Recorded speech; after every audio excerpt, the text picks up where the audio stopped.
Delhi target గా ఉగ్రవాదులు big sketch వేశారు. కారు బాంబు పేలుడు వెనుక సంచలన విషయాలు బయటపడుతున్నాయి. ఎన్ఐఏ దర్యాప్తులో నమ్మలేని వాస్తవాలు వెలువడుతున్నాయి. దేశ రాజధానిలో వరుస పేలుళ్లకు భారీ కుట్ర జరిగినట్టుగా తెలుస్తోంది. 26/11 ముంబై దాడుల తరహాలో ఎర్రకోట, ఇండియా గేట్, ప్రముఖ ఆలయాలు, రైల్వే, మెట్రో స్టేషన్లలో ఒకేసారి పేలుళ్లకు కుట్ర పన్నారు. అనుమానితులు, నిందితుల విచారణలో విషయాలు వెలుగులోకి వచ్చాయి. వరుస పేలుళ్లకు జనవరి నుంచే స్కెచ్ వేసినట్టుగా తెలుస్తుంది. పేలుళ్లకు 200 ఐఈడీలను సిద్ధం చేసే పనిలో ఉన్నట్లుగా కూడా సమాచారం. పేలుడు వెనుక జైషే మహమ్మద్ ఉగ్ర ముఠా ఉన్నట్లుగా ఎన్ఐఏ గుర్తించింది. దీంతో మరింత ముమ్మరంగా దర్యాప్తు చేస్తోంది ఎన్ఐఏ. జమ్మూ కాశ్మీర్, ఢిల్లీ, హర్యానా పోలీసుల నుంచి కేసు డైరీలను తీసుకొని ఎన్ఐఏ విచారిస్తోంది.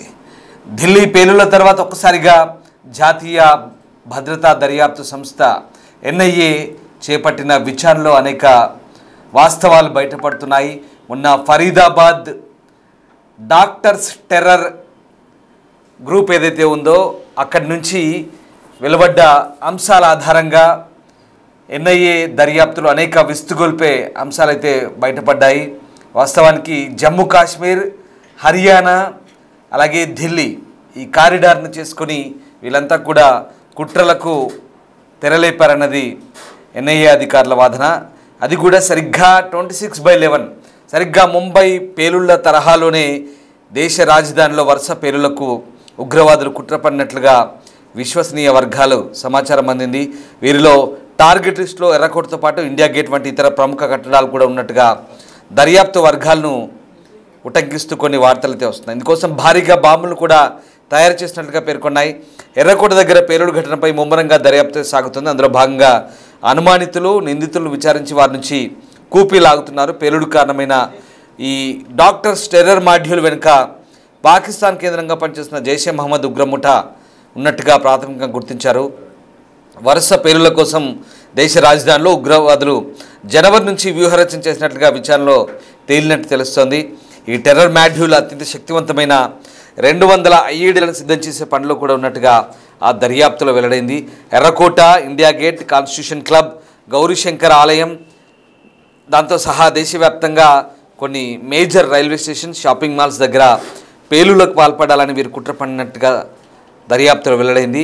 ఇక ఈ టెర్రర్ మాడ్యూల్పై ఇటీవల Jammu Kashmir, Haryana, UP central agencies జాయింట్గా నిర్వహించిన ఆపరేషన్లో అమ్మోనియం నైట్రేట్, పొటాషియం నైట్రేట్ సహా సల్ఫర్తో కూడిన 2900 కిలోల పేలుడు పదార్థాలను స్వాధీనం చేసుకున్నారు.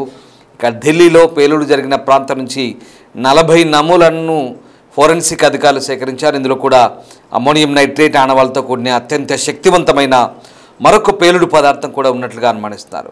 ఢిల్లీ పేలుడు కేసును ఎన్ఐఏ దర్యాప్తు చేస్తుంది. ఇందుకోసం 10 మంది స్పెషల్ టీంతో ఒక బృందం అయితే ప్రస్తుతానికైతే తీవ్రంగా శ్రమిస్తోంది. జమ్మూ కాశ్మీర్, ఢిల్లీ, హర్యానా పోలీసు నుంచి ఆ కేసు డైరీలను తీసుకొని అన్ని కోణాల్లో దర్యాప్తు చేస్తున్నారు. నిందితుల కార్యకలాపాలు, వారికి అందిన ఆర్థిక సహకారం గురించి ఆరా తీస్తున్నారు. బుధవారం సాయంత్రం ఇంటెలిజెన్స్ బ్యూరో చీఫ్తో ఎన్ఐఏ డీజీ కీలక భేటీ కూడా నిర్వహిస్తున్నారు. సో మొత్తం మీద 200 పేలుళ్లకు దేశవ్యాప్తంగా ఈ దుర్మార్గులు కుట్రపడినారనేది జాతీయ దర్యాప్తు సంస్థ విచారణలో వెల్లడైన విస్తుగొల్పే అంశాలు.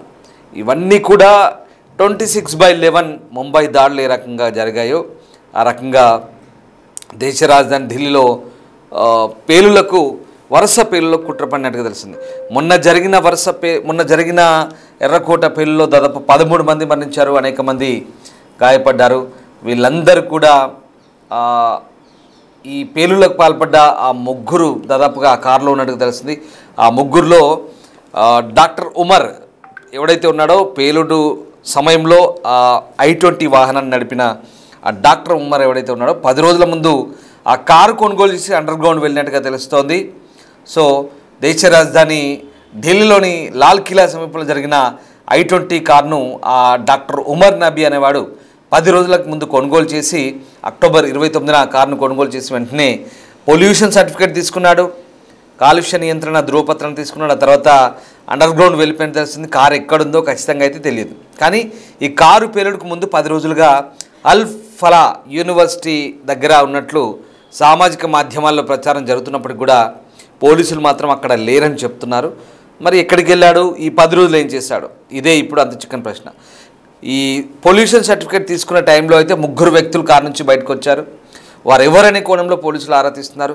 మరోవైపు కొన్ని రోజులుగా పోలీసులు తన సహచరులను వరుసగా అరెస్టు చేయడం, దీంతో టెన్షన్కు గురై ఆందోళనకు గురైన ఈ ఉమర్ నబీ నవంబర్ 10న కారును తీసుకెళ్లి ఢిల్లీ వైపు వెళ్ళినట్లు తెలుస్తోంది. సో ఉమర్ నబీ కారును కొనుగోలు చేసినప్పటికీ యజమానిగా సల్మాన్ పేరుంది. దీంతో పోలీసులు గురుగ్రామ్లో అతన్ని అదుపులోకి తీసుకున్నారు. 2014 మార్చిలో సల్మాన్ పేరిట కారు కొన్నారు. ఆ తర్వాత కారు దేవేంద్ర అనే వ్యక్తికి అమ్మేశాడు. ఆ తర్వాత సోను అనే వ్యక్తికి వెళ్ళింది. తర్వాత పుల్వామాకు చెందిన తారిక్ దగ్గర చేరింది. ఇట్లా చాలామంది చేతులు మారారు. తర్వాత ఆ యాజమాన్య బదిలీకి సంబంధించిన ఎలాంటి రిజిస్ట్రేషన్ కూడా లేదు. కేవలం ఓనర్లు మారారు తప్ప రిజిస్ట్రేషన్లు ఎవరూ చేయించుకోలేదు. ఇక దీంతో నకిలీ పత్రాలతో కొనుగోలు ఈ అమ్మకాలు కొనుగోలు జరిగినట్టుగా నిర్ధారణ అయింది. సో మొత్తం మీద ఈ డాక్టర్స్ టెర్రర్ మాడ్యూల్ ఏదైతే ఉందో వీళ్ళంతా కూడా చాలా పెద్ద స్కెచ్ వేశారు. ఇదంతా కూడా చాలా పెద్ద నెట్వర్క్గా తెలుస్తోంది. ఎందుకంటే డాక్టర్లంటే ఎవరికి అనుమానం రాదని బహుశా ఈ టెర్రరిస్టులు తమ పంథా మార్చినట్టుగా అర్థమవుతుంది. ఎందుకంటే వేరువేరు రూపాల్లో టెర్రరిజం అనేది ఎప్పుడు ఎలాగైనా అంటే వాళ్ళ ఏకైక ఎజెండా విధ్వంసమైనప్పుడు అది ఏ రూపంలో అయినా చేయొచ్చు. ఆఖరికి పవిత్రమైన వైద్య వృత్తిని కూడా వదలలేదు. వైద్యుల్నే టార్గెట్ చేసుకున్నారు. అల్ ఫలా యూనివర్సిటీ అనేది ఫరీదాబాద్లో ఇదొక టెర్రరిస్ట్ హబ్గా మారిందనే విమర్శలు కూడా ఉన్నాయి. ఆ అల్ ఫలా యూనివర్సిటీలో ఉన్నటువంటి ఎవరైతే ఉన్నాడో ముజమ్మిల్ కావచ్చు, ఆదిల్ కావచ్చు, ఈ నబీ ఎవరైతే ఉన్నాడో వీళ్ళంతా, ఈ ఒక లేడీ డాక్టర్, వీళ్ళంతా కూడా అక్కడి నుంచే, ఈ గ్యాంగ్ అంతా అక్కడి నుంచే. వీళ్ళందరూ కూడా ఎక్కడి నుంచి అంటే జమ్మూ కాశ్మీర్, ఢిల్లీ, హర్యానా, యూపీ ఇదంతా ఒక కారిడార్గా పెట్టుకున్నారు. ఇక్కడి నుంచి ఒక్కొక్క అరెస్టు చేసుకుంటూ వస్తుంటే కాశ్మీర్ నుంచి ఫరీదాబాద్ వరకు, ఢిల్లీ వరకు కూడా వరుసగా వీళ్ళ దగ్గర 100 కిలోల ఎక్స్ప్లోజివ్స్, అమ్మోనియం నైట్రేట్, తర్వాత సల్ఫేట్, ఇట్లాంటి రకరకాల పేలుడు పదార్థాలు, ఇంకా కొత్త రకమైన పేలుడు పదార్థాలు కూడా దొరికినట్టు తెలిసింది. ఎక్కడి నుంచి వచ్చాయి, వీళ్ళందరికీ ఎట్లా సమకూర్చుకున్నారు అనేది ఇప్పుడు ఒక అంతు చిక్కని ప్రశ్న. పాకిస్తాన్ నుంచి వీళ్ళందరికీ కూడా జైషే మహమ్మద్ నుంచి గైడ్లైన్స్ వస్తుంది. జైషే మహమ్మద్ నుంచి గైడ్ చేస్తున్నారు. ఈ టెర్రర్ మాడ్యూల్కు, ఈ సోకాల్ డాక్టర్స్ టెర్రర్ మాడ్యూల్కి ఎక్కడి నుంచి వస్తున్నాయి ఆదేశాలంటే తుర్కీ నుంచి వస్తున్నాయి, టర్కీ నుంచి వస్తున్నాయి. టర్కీలో వ్యూహరచన చేస్తున్నారు. ఈ జైషే హ్యాండ్లర్స్ ఎవరైతే ఉంటారో, జైషే టెర్రరిస్టులు ఎవరైతే ఉంటారో తుర్కీలో అంటే టర్కీలో మకాం వేసి, టర్కీలో వ్యూహరచన చేసి, టర్కీ నుంచి జమ్మూ కాశ్మీర్ వయా అటు నుంచి ఢిల్లీ, హర్యానా, యూపీ, ఇంకా బెంగళూరు, బీహార్, ముంబై, హైదరాబాద్ ఇలా రకరకాల మేజర్ సిటీస్లో దేశవ్యాప్తంగా పేలుళ్ళు జరపాలి, విధ్వంసం చేయాలి. ఇదే వీళ్ళ ఏకైక ఎజెండా. ఫండింగ్ అంతా ఎక్కడి నుంచి వస్తుంది? టర్కీ నుంచి వస్తుంది, తుర్కీ నుంచి వస్తుంది.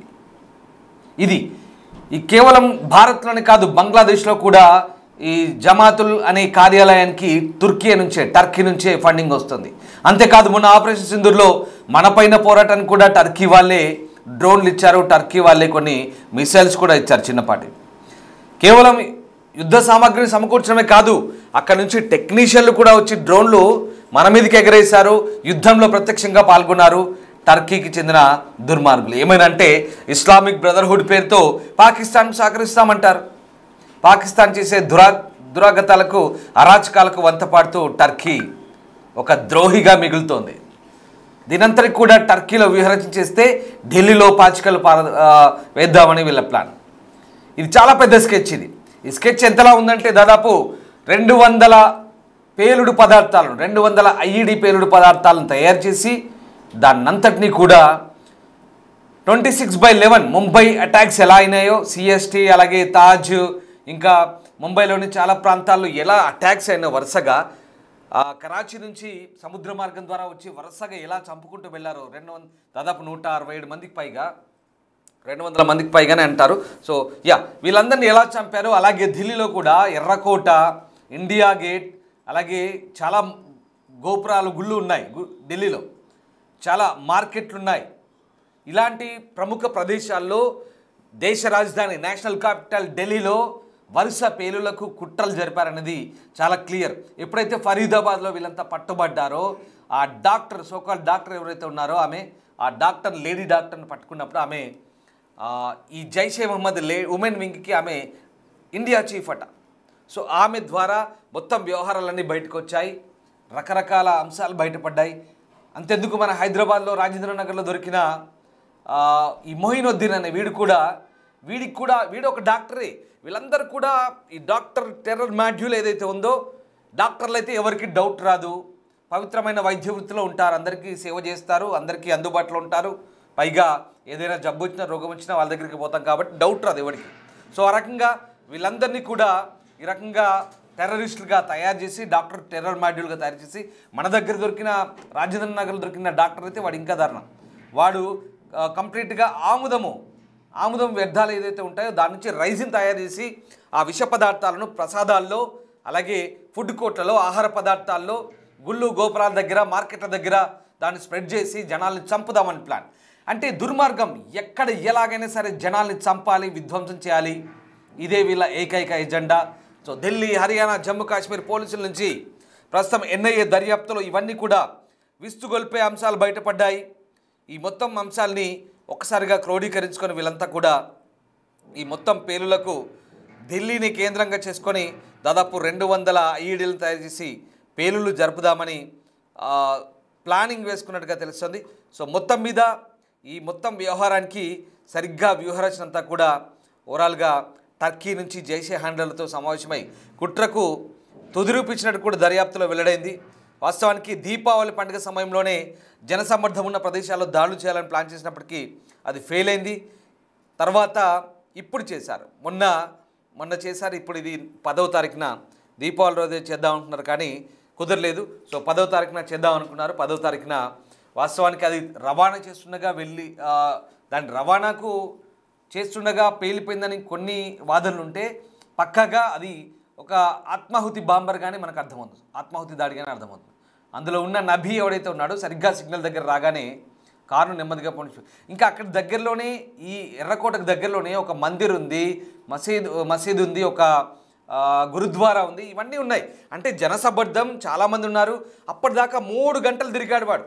ఎక్కడెక్కడి నుంచి పొల్యూషన్ చెక్ అయిన కాంచి ఎప్పుడైతే హర్యానా నుంచి ఢిల్లీ బార్డర్లో, ఢిల్లీ ఎన్సీఆర్ నేషనల్ క్యాపిటల్ రీజియన్లోకి అడుగు పెట్టాడో అలా ఒక రౌండ్ కొట్టాడు, రౌండ్ ది క్లాక్. ఇలా కుడి చేయి నుంచి ఎడమ చేయి వైపు ఇలా ఒక రౌండ్ ది క్లాక్ వచ్చి సరిగ్గా సెంట్రల్ సిటీ ఆఫ్ ఢిల్లీ, దేశ రాజధాని మధ్యలో లాల్ కిలా వైపు వచ్చాడు. ఫరీదాబాద్ నుంచి ఇలా హర్యానా గురుగాం నుంచి ఇలా మధ్యలోకి వచ్చి ఈ 3 గంటల పాటు అక్కడక్కడ తచ్చాడి సరిగ్గా జనసమ్మర్దం. సాయంత్రం ఎప్పుడు జనాలు ఎక్కువ ఉంటారు, జనాలు ఎక్కువ ఏ టైంలో ఆ ప్రాంతంలో జన సమర్థం ఉంటుంది, ఇది అదును చూసి సరిగ్గా సాయంత్రం 6:30 ప్రాంతంలో ఈ పేలులు సంభవించాయి. ఇంకా కాస్త ముందెళ్ళి ఉంటుంది, ఇంకా చాలా దారుణంగా ఉండుండే. సో 13 మంది చనిపోయారు. మొత్తం 40 శాంపిల్స్ ఫోరెన్సిక్స్ ల్యాబ్ వాళ్ళు సేకరించినప్పుడు చాలా విస్తుగొల్పే అంశాలు బయటపడ్డాయి. సో ఇదంతా కూడా ఈ డాక్టర్ టెర్రర్ మాడ్యూల్ చేసిన వ్యూహరచన కానీ తెలుస్తుంది. దీనంతటికీ పాకిస్తాన్ జైషే మహమ్మద్ స్పాన్సర్డ్ టెర్రరిజమే, ఇదే ఇప్పుడున్న ఆధారం. పక్కాగా ఆధారాలు దొరుకుతున్నాయి, ఇన్పుట్స్ దొరుకుతున్నాయి, ఇంటెలిజెంట్ ఇన్పుట్స్. ఐబీ, అలాగే Delhi, Haryana anti terrorist squad police, అలాగే Jammu and Kashmir police, NIA వీళ్ళంతా కూడా దర్యాప్తు చేస్తున్నారు. వరుసగా వీళ్ళ దర్యాప్తులో జాయింట్ ఇన్వెస్టిగేషన్ కొనసాగుతుంది. వీళ్ళ అందరి దర్యాప్తులో కూడా ఇప్పుడు ఇవే అంశాలు బయటపడుతున్నాయి. భారత్ ఇప్పుడు ఏ రకమైనటువంటి ఉగ్ర మూలాలు లింకులకు సంబంధించిన ఆధారాలు దొరికిన ప్రతి ఉగ్ర చర్యని యుద్ధ చర్యగా భావిస్తామని చెప్పినప్పటికీ కూడా ఈసారి ఆపరేషన్ సింధూర్ 2.0 ఉంటుందని మనం ముందస్తుగానే హెచ్చరించాం. అటు పాకిస్తాన్ మాత్రం పిచ్చి ప్రేలాపనలు పేలుతోంది. ఇది జరిగిన తెల్లారి ఇస్లామాబాద్లో బాంబు పేలుడు జరిగితే అది ఆఫ్ఘనిస్తాన్ చేసింది, భారత్ సహాయంతో ఇస్లామాబాద్లో పేలుడు చేసింది. పైగా ఢిల్లీలో జరిగింది సిలిండర్ పేలుడంట. అక్కడి నేతలు చెప్తారు, పాకిస్తాన్ వాళ్ళు చెప్తారు, ఏదో చిన్న సిలిండర్ కారులో సిలిండర్ మోసుకొని పోతుంటే పేలింది, 13 మంది చచ్చిపోయారు, అక్కడ బాంబు కాదు, జైషే మహమ్మద్ కాదు, పాకిస్తాన్కు సంబంధం లేదంటే వాళ్ళు క్లెయిమ్ చేసుకుంటున్నారు. సో ఇది పరిస్థితి. మొత్తం మీద విస్తుగొల్పే అంశాలు బయటపడ్డాయి. ఇంకా ఎన్ఐఏ, నేషనల్ ఇన్వెస్టిగేషన్ ఏజెన్సీ, జాతీయ దర్యాప్తు సంస్థ ఎన్ఐఏ మాత్రం ఇంకా అనేక కోణాల్లో లోతుగా దర్యాప్తు చేస్తుంది. పూర్తి స్థాయి పక్కా ఆధారాలు దొరికితే పాకిస్తాన్కు ఉంది ముసళ్ళ పండుగ. మళ్ళీ చెప్తున్నాను, ముందుంది ముసళ్ళ పండుగ పాకిస్తాన్కి.